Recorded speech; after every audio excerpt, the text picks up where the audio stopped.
Hello, and it's lovely to welcome you to our fifth in the series of the Confidence Builder quilt. In this series, we're building up confidence of straight line stitching and building up our expertise so that when it comes to quilting in the ditch, that we have the experience of being able to direct the machine in a way that we can keep it accurate.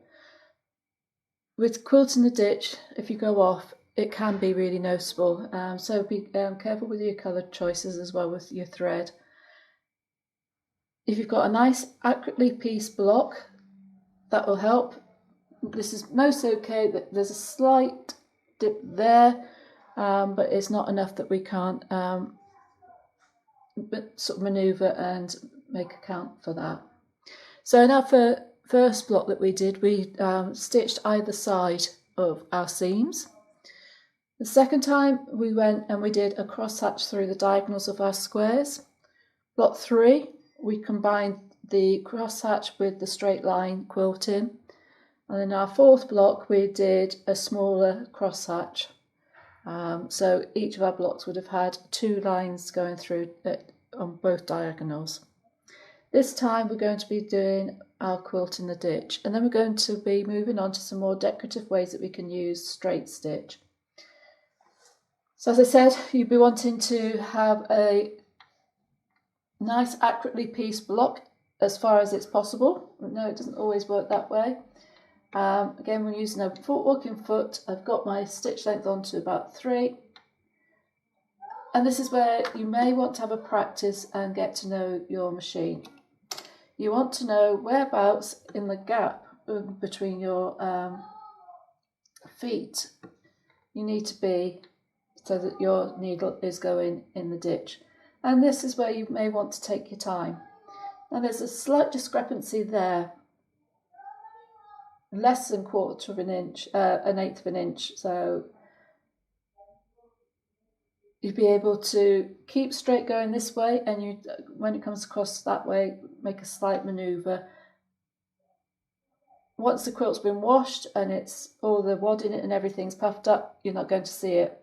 However, if you've got a really big discrepancy between where your blocks are joining up, then it will be really noticeable. So when it comes to quilting in the ditch,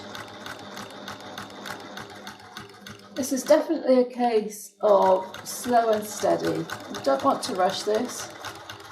You want to make sure that whichever block that you're going stitching around the side, that the needle is just hitting the edge.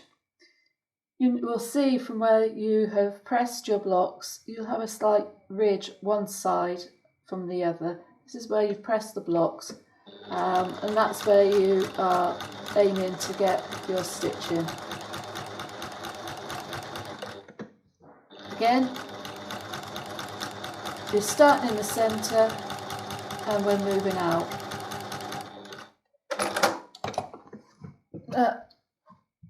If you're doing more intricate quilting, it's sometimes a good idea to quilt in the ditch around your blocks, main blocks first, just to stabilise everything and give you then the freedom to do more intricate quilting afterwards. So not only can it be the main quilting that we do, it can also be used in a practical way to stabilise our quilts for more intricate quilting.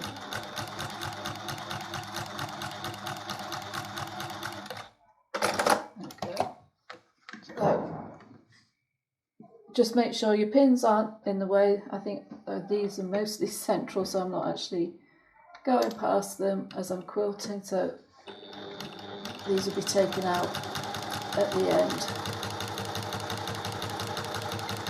So when it comes to quilting the ditch, whether this is going to be enough quilting for a big quilt will depend on the size of your blocks. Most wadding will come with a recommendation of the distance the minimum distance of quilting. For most, it's about 8 inches. So for these blocks, then this will be enough. And I think I have run out of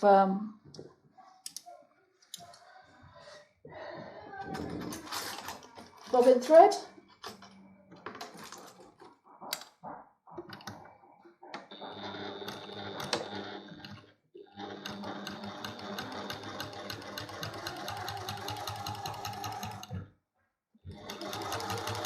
So as I was saying, most wadding that I use recommends that the minimum is 8 inches. So 4.5 inch squares that we've used here, they're 4.5 inches wide, 4 inches wide once they've been stitched in. So these are plenty big enough, and this is where I'm catching my hands on my pins so that will come in.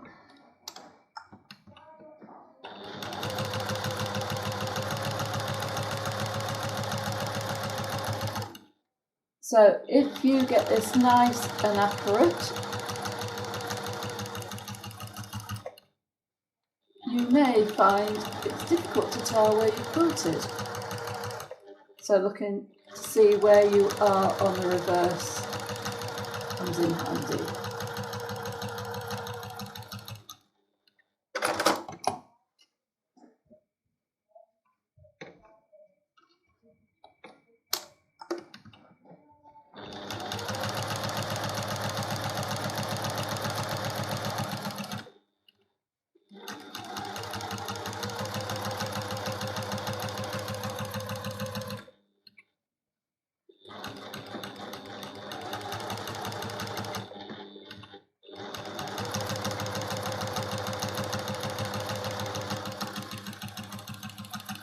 Go, I think just got one more to do. There we go. Just got that line to do there.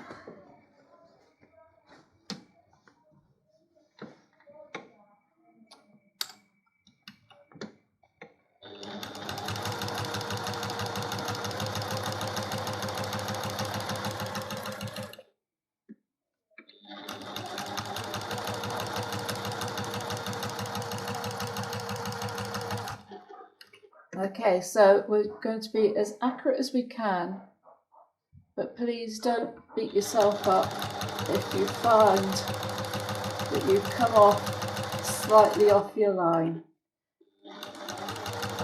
As long as it's not a major deviation, what will happen is when you wash your quilt, these will puff up anyway. So I went a bit there to get into that corner. When it's washed, it'll all loosen up and a lot of the stitching that you've done won't be seen. So be as accurate as you can, take your time and keep as close as you can to those seams. And then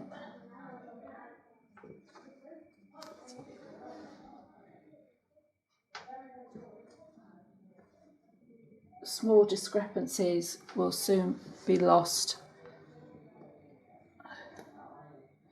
So this is why I say that the colour of your thread is important. If you find a thread that blends in, then any slight detour will not be a major issue.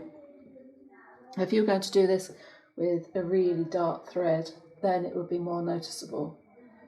So choose your thread colours wisely. I'm just going to get rid of my ends. And there you go, you can see on the back as well where the pins are.